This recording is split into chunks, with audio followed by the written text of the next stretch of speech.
mailing out money, anything. Hey, ooh, got the foot on the gas, pedal to the metal when I'm getting to the bag. Hey, got the foot on the gas, pedal to the metal when the lane moving fast.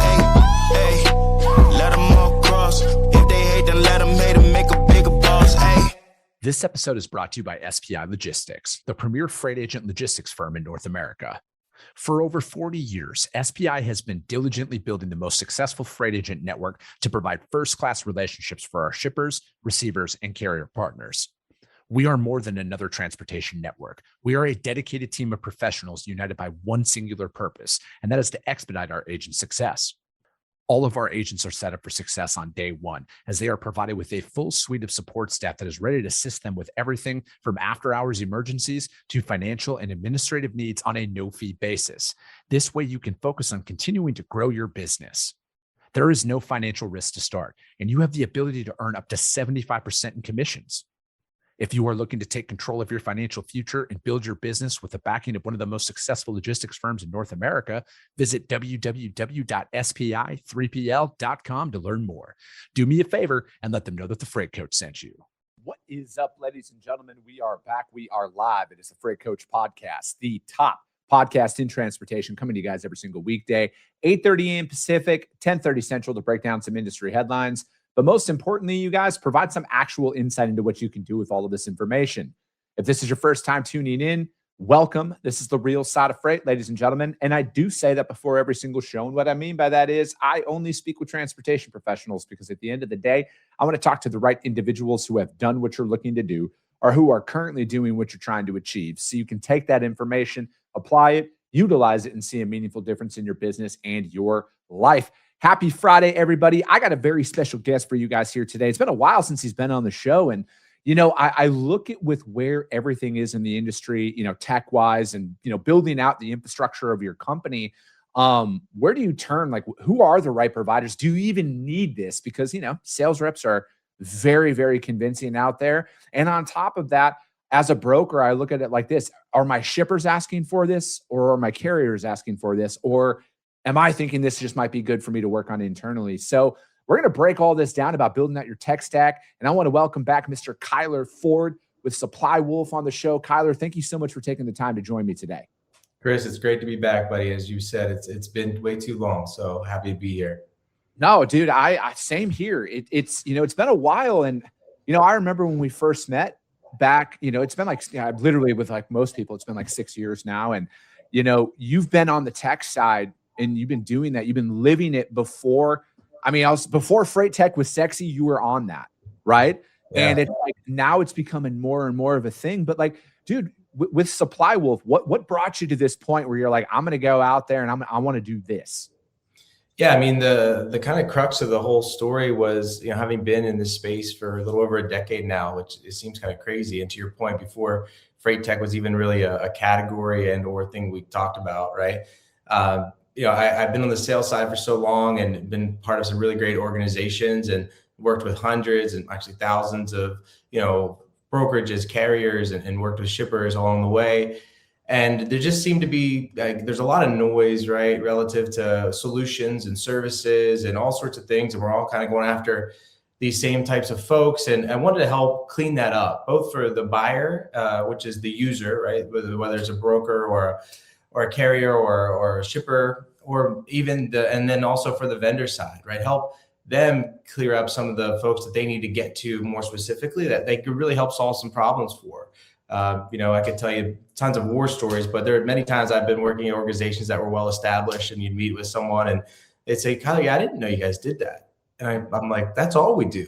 You know, like that's all, you know, that's what we've been doing. And I think because they get it, they're getting it from all angles, right? They're getting an email, they're getting hit up on LinkedIn, they're seeing people at trade shows, you know, and their capacity for attention, and like any of us, right, is only so much. So our goal was really from day one to help clean up those kind of early discussions. We'll kind of get into some of that, but really, you know, the goal of it is SupplyWolf is a decision-making platform for software, solutions, and services. So not just, you know, just for software, it's for the solutions you need to run your business, and also kind of older, you know, services like, you know, your legal and your insurance and all of those things that kind of run through your organization, it's that one-stop place that you can go and find a tailored fit. So it's really taken not just discovery, but putting fit and decision-making and tying those two together quicker, because one, it helps the organization, right? Not draw out and waste a lot of time in the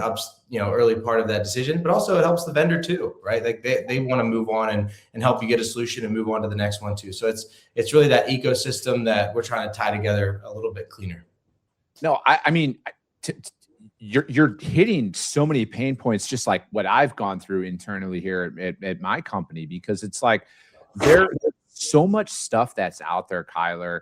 And again, I don't fault any company for not wanting to work with smaller brokerages, for example, right? They all want to go after the same large logos that are out there. And I personally, like, again, it's like I also take a step back and I look like the failure rate in business is extremely high. So like I understand why not wanting to go down that route, but I also look at the cost of what it takes to build a SaaS product in today's environment is a fraction of what it was just a couple of years ago. I mean, if you have any basic understanding of, Gemini or ChatGPT, like a lot of this stuff can code, right? So it's like that whole part is being flipped upside down. So it's like, I think you guys are hitting the market at such a crucial time for providers of all sizes, because it's like the cost of freight tech that, because that's been the biggest hurdle, I think, for a lot of, businesses out there. It's just like, there's a running joke behind the scenes is any AI product is like, oh, AI, $5,000 every month. That's what it's going to cost you, $5,000. And it's like, that's a literal, that's a salary right there that we're talking about. And I look at with like the cost of it, it's only going to get cheaper. I think, in theory, it should only get cheaper because it's going to completely flip upside down on how a lot of this is done. So it's like for you guys to have this platform in place where you can narrow down your decision-making, right? Like, hey, I need X, Y, and Z tool. And then you can actually, if you want to set up a demo, you can set up the right two companies as opposed to the spray and pray of, hey, there's 9 companies here that all have .ai. I'm going to set up a demo with all of them and see if that, this is the one. Yeah, 100%. And, I was a consultant for a company that's about $20 billion. And, the decision-making was around, some telematics and some things. And the process took almost 10 months. And it was very thorough and it was very comprehensive. It had a lot of vendors included in that process. But honestly, if you were to go back in time, right, a lot of those people I think would have wanted the time back in their day versus like continuously meeting and kind of over exhausting RFPs and different hundreds of line items of questions to see, capabilities, where, our goal was to utilize our platform to make that initial kind of reduction of options pretty quick and get you to that theoretical 10-yard line, right? And let you really get focused and dive in on those, last 3 or so, and then get a quicker decisions. Because ultimately, I think what every vendor wants, or at least theoretically they want, is to get these things applied so you can see the benefits from them, right? Not just so you can pay for them. And again, as salespeople, you mentioned it early on, we're all a little selfish of people's time, right? Chris, I need you for the discovery call. Chris, I need you for the demo. Chris, I need you to talk about pricing. Chris, I need a follow-up call. And you're like, Kyler, I got some freight to book, man. I got things going on other than you and your schedule. And I go, I know, but like I really just would love to spend, get some time with you. So it's really hard, right? And I think like I've talked to a CIO of a really large brokerage a while ago, and he said, if I took every 15-minute request that I got, right, could I just have 15 minutes of your time? He's like, my whole week would be booked all the time. So the goal kind of came back to that pain point as well, as just like, how can we clean this up and make it a little bit faster for everyone? With TIA coming up, right, this is a good example, right? I love these trade shows, right? You and I have built great relationships. There's, dozens and thousands of other people who've met folks in person, and that kind of changed their dynamic of how they work together or just their personal or professional relationship, right? But because of that, we get so caught up. If I'm planning on going through the exhibit floor to see certain people or maybe check out a new product, I get interrupted because I see you. And I'm like, hey, Chris, let's go get caught up. And now I've kind of diverted my efforts of what I kind of planned to do. So in that case, we want a place where people, they get all this hype from a trade show. They come back and go, oh man, I didn't get a chance to check out Revanova, for example, right, on your thing here. And I'm going to go in and kind of dive in to see what's new. And also to your point about AI, there might be something that Revenova didn't have last week, but they have it this week because it's changing so fast and their capabilities are a lot faster today. So, and then the other part of it, to your mentioning of running the organization is, you might come in on Monday and it's the end of the quarter and you say, like, let's just take a quick glimpse of like, what are we using, right? What are we using? What are we not using in our tech stack? And we pull up the tech stack analysis in SupplyWolf and say, these are our 8 things that we use as a brokerage that are really helpful that either the shipper needs or we require internally. Where's the overlap exist? What are some new features? Maybe we can get rid of one. Maybe we want to add a new one, right? That didn't exist before. So I think, the key for us was always like, let's streamline these things and make sure you have a good pulse, because otherwise you're just kind of these gaps between trade shows and organizations, which are great. But a lot of things change between TIA at the beginning of the year and TIA at the end of the year, right? Like we're fast moving now. So it's not kind of like, we'll check out the updates at the end of the year, right? Those sprints are happening as we speak. No, and I was going to bring up my next question, right? About doing like an audit or, that redundancy check out there. Like as a bootstrap founder, dude, I'm constantly looking at my P&L. I'm constantly asking my team, are you actually using this, right? Because it doesn't matter. Like I look at expenses of all sizes for my business, whether it's a $30 a month subscription fee or a $300 a month subscription fee. Are we actually using this? Because if we don't need it, let's cancel it. Let's move on. And then especially now, it's like with all of these upgrades that a lot of these freight tech companies are putting out there, and this is across the spectrum here. Are you now paying for similar services? Which one is better? Which one is best fit?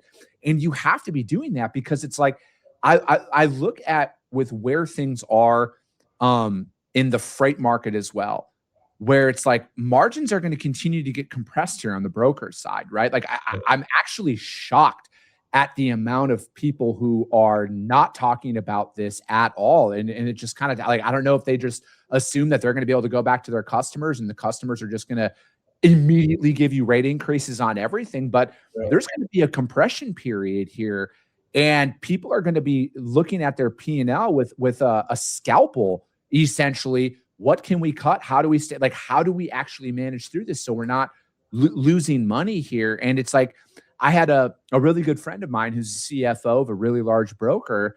He had told me, he's like, Chris, he's like, you'd be shocked at the fact that it's not the large expenses that are killing your organization. It's the small subscriptions that a lot of people overlook.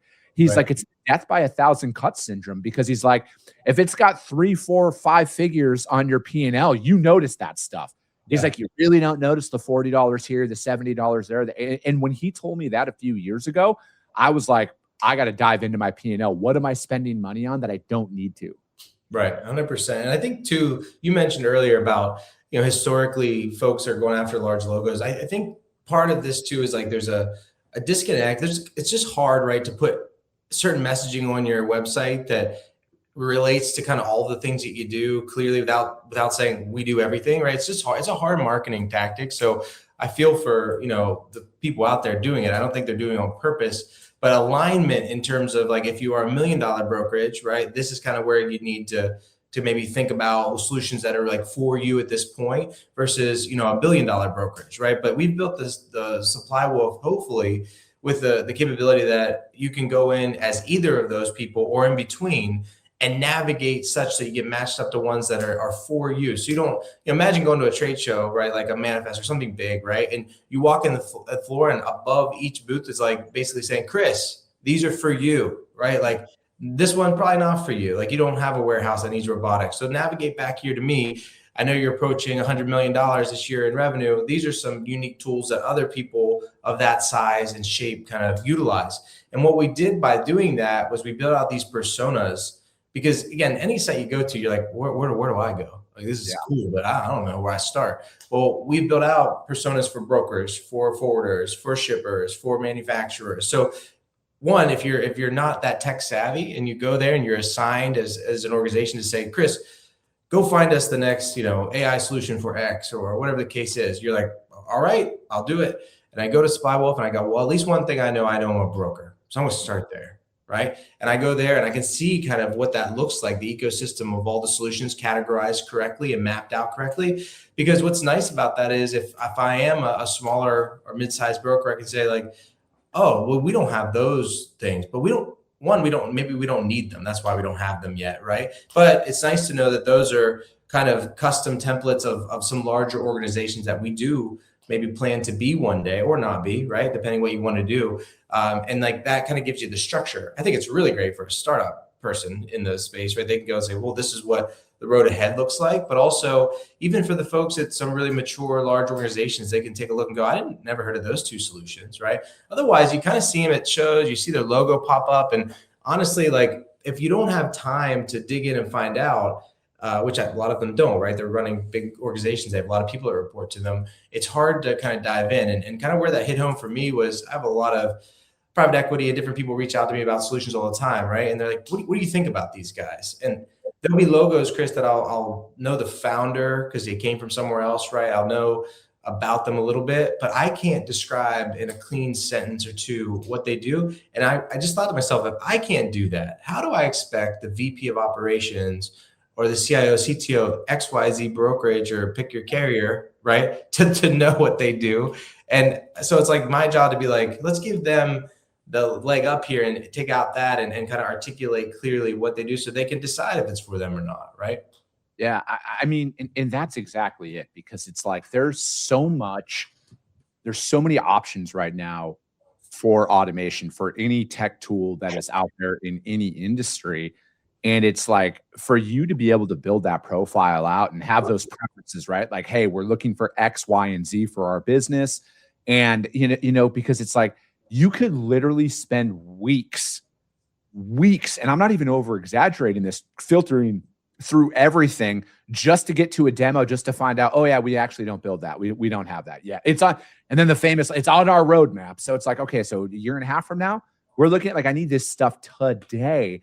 And again, it's like, this is that, you brought up the decision-making tool. That's where my mind goes is like, dude, I can hyper focus in where it's like, this is the main thing I'm looking for in my business. Boom, go to SupplyWolf, fill out that. And then it lists out 5 companies that actually do what you're looking for, because I think that, that's been one of the biggest hurdles, where, inside of our business, again, like we're small, right? Like there's 4 of us on my team. We're building everything out. We're at that point where we're like, do we have to build some of this stuff? Do we have to figure out how to build some of this stuff on our own? Because it's like, we need it today. Yeah. It's not available in the market right now. Or if it is available in the market, we're too small for them, or it's too expensive. We can't, we can't justify spending that right now. And it's like, to be able to do that and hone that in and to get, and you brought up the trade show example as well, to know if you're going to TIA Capital Ideas here next week, you got the 5 vendors that you need to talk to, and you have that down. I mean, that's another ROI too, because it's like, how many people go to trade shows, walk around kind of aimlessly, and especially if you've never been to one before, you don't know the lay of the land, you're going to, again, I want to talk and meet everybody as well, but it's like, you have to get an ROI out of some of these events, whether it's, at a conference or you're filtering through a lot of these providers during your workday. You can only invest so much time. You have to be more, dialed in is the only way I can think of here, because otherwise you're going to miss out on that opportunity. Yeah. And I think too, to your point, if you've never been to one, or if you've been to one, or sometimes, you got to pick and choose, right? Like things come up. I'm about ready to have my 4th child here later today. I'm actually going to the hospital from here. Jesus, so things come up, right? And I was going to be going to Modex next week, and now I had to change those plans. My co-founder, Anthony Greco, will be at TIA next week, so yeah, up, right? And if that were the plan for you and I to meet, or another vendor to meet, like things change, and therefore now things have been altered. And to your point, if it's first time there, you may have seen a solution 5 years ago, or 3 years, 2 years ago, right? And kind of maybe discounted them, whether you couldn't afford it then, whether you didn't like some sort of UI about that. Well, you know what? Things have changed, right? They're still in the market, they're still getting customers. So to know those changes, to know hey, it's worth going back and visit them, because it's really easy to say nah, I've seen them I know what they're about. I'm going to keep moving on. It's like, well, maybe, but also maybe not. And why would you kind of like not like understand that? You probably didn't have the time to do the research ahead of time. So I agree. It's really helpful heading into one. It's also really helpful even when you come back, because you're like, I didn't have time. I did have a lot of great meetings. It was a great 2 days in Phoenix, Arizona, but I took some notes, and now I'm going to jump back on SupplyWolf to do that. And one thing we've done a little differently than some other providers that are not specific. You'll kind of hear me say this a lot out on the ecosystem when I'm talking about SupplyWolf is we are supply chain centric. What does that mean? It's supply chain, transportation, logistics. That's what we do because we understand the dynamics involved in making those decisions, right? And that's a little different than a G2 or a Capterra or a software advice, which does every type of solution, that you can imagine. And where that becomes helpful is like, if you're going to implement a new TMS, but you have some other solutions, you need to know what they integrate with, right? Yeah. Where I was going with it too is we don't do reviews, because I found it hard as a salesperson to say, well, Chris, my solution's 4.6 stars and yours is 4.5. So therefore, you should probably pick mine. And you're like, Kyler, I'm not going to pick it on 0.5 and 0.6. Like, that's not how we make decisions. So we've really invested a lot of time on real reviews, which is talking to people who, as a vendor, you've worked your tail off to get testimonials and, white papers, all these things on your website. We've brought them to life to where people can interact with those folks in an easier way.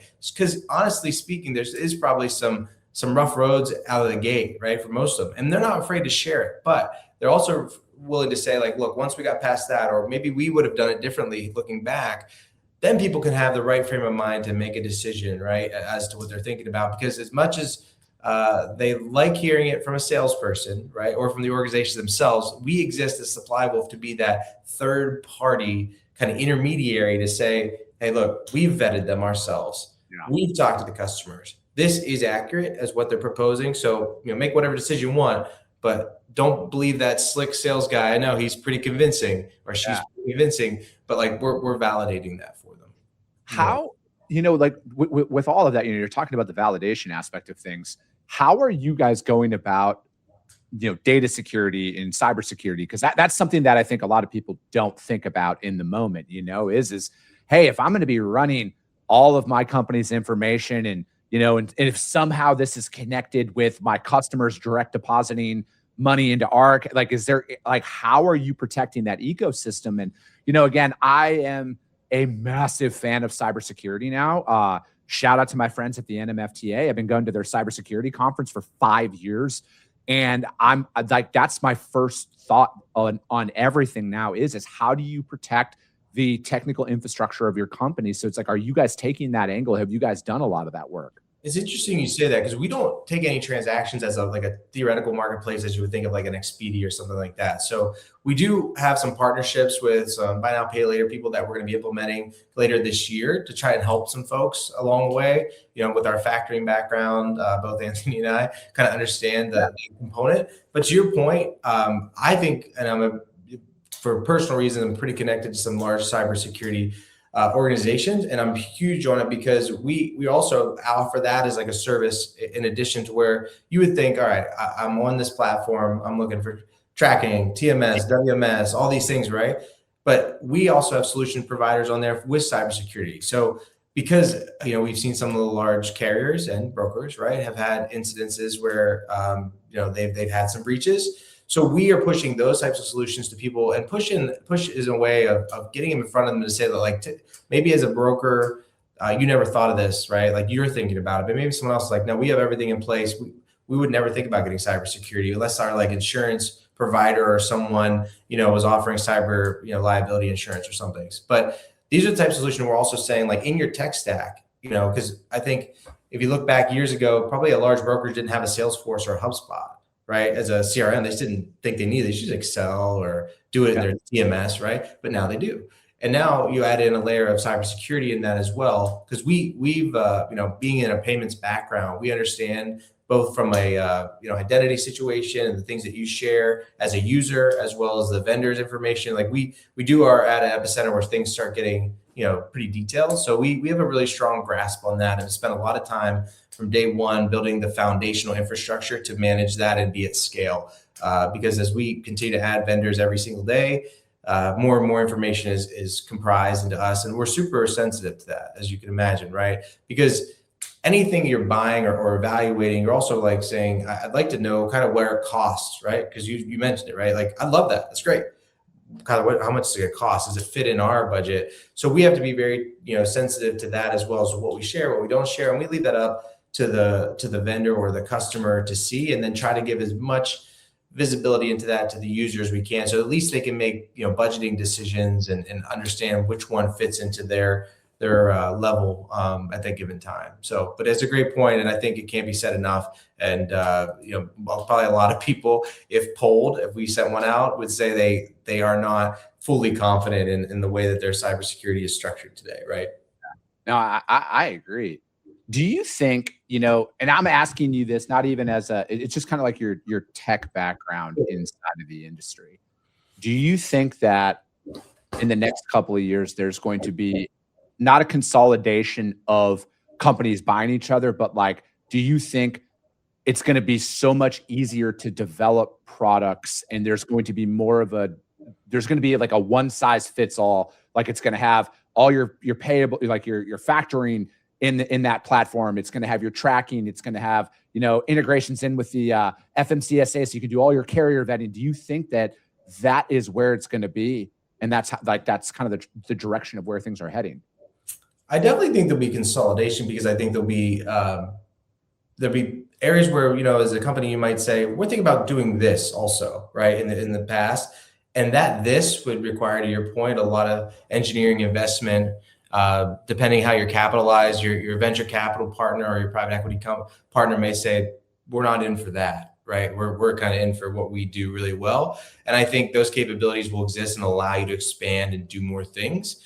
I still think, though, like for a while, I don't know, a given time frame, that it's going to create some new ones that handle workflows that probably weren't able to be handled before, which, yes, will become some consolidation, but in itself will create a new subcategory potentially, right? So with reduction, I think will also come some addition of some things that you weren't able to do before, right? Because of the integrations that lack, because of the data that wasn't available. So I think some people are going to pop up, and they might be proposed as consolidating, but they're really adding a new solution to the market that either is applicable maybe across more verticals, right? Maybe you're not just proposing something that's for freight forwarder anymore. Maybe that same solution through automation is able to be utilized for broker, because the customizations or the tailored pieces of that workflow are pretty easy to do. Okay, so now it's applicable across both, which is great, right? For some companies who, you'd ask them if they do multiple different things, if they've got warehousing, they have a brokerage, they do some forwarding, right? You'll say, well, we have 3 different TMSs, right? And you're like, that seems like a lot to manage. And they're like, it is a lot to manage, right? Where in this case, now I think that'll break down some of that, right? Which I think is great. I think that makes a lot of sense, right? Why have 3 different ones to manage, and you have different people managing kind of old code, new code? So I think that leveling up will be really helpful for large organizations, and for even newer ones that are getting started. I think they can get off the ground and running really quickly with some new stuff. Yeah. I mean, I think the biggest point that I'm taking away from what you just said there, most importantly, is there is going to be industries and that we aren't even aware of that are going to come out of this tech revolution or evolution that we're currently going through, right? Like, yes, AI is very, very present, very, very real, but it's nowhere near its like actual capabilities. And it's like, I look at yes, is there going to be some jobs that aren't going to exist anymore because AI can do it? Yeah. But what is going to be created from this, and what opportunities are going to come along with it, right? Like that's the optimism in my brain with a lot of this is, I like to say I'm an optimistic realist, and it's true. Like I'm very real at the fact that like there's going to be a lot of disruption that comes in a lot of traditional industries that most people never thought were going to happen. But there's going to be another side of this, of what industries and jobs are going to be created from this that we aren't even aware of right now. And that's where I think a lot of things are going. And that's why I'm like, dude, you guys are at the right spot at the right time with this, because that is where you guys are going to be sitting here for the foreseeable future, right? Like you're going to be getting ahead of it. You're going to be testing those new technologies specifically inside of freight and seeing that, and you're going to be able to bring that to a lot of your guys' clients. So I really love what you guys are doing, man.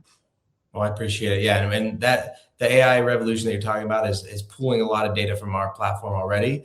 And those things that you're spitting out through these different organizations and mechanisms, they're being fed by folks like us. So we're really excited about it. I think there's a lot that can be done. Perfect. Kyler, how does anybody reach out to you guys to find out more about what you got going on? Yeah, please go follow us on LinkedIn, go to a website and play around with the different tools at SupplyWolf.com. Like I said, we'll be at TIA. We'll be at pretty much every industry conference you can imagine. So if you see a blue shirt and myself or my co-founder or some of the other folks of the team, please stop and talk. And if you're a vendor out there, reach out. We'd love to interact with you more. Perfect. I love it. Kyler, thank you so much. If you guys can't find Kyler or SupplyWolf out there, hit me up. I will gladly put you guys in direct contact with them. But that is going to be it for today, ladies and gentlemen. As always, if you got value in what you heard and you're not subscribed, subscribe to the show, you guys. And if you're feeling ambitious, rank it on iTunes and Spotify, because if you see value, your network's going to see it as well. I appreciate you guys. I love you guys. And we'll be talking to you soon. Came back with a bang, window down, yelling out money, anything. Hey, ooh, got the foot on the gas, pedal to the metal when I'm getting to the bag. Hey, got the foot on the gas, pedal to the metal when the lane.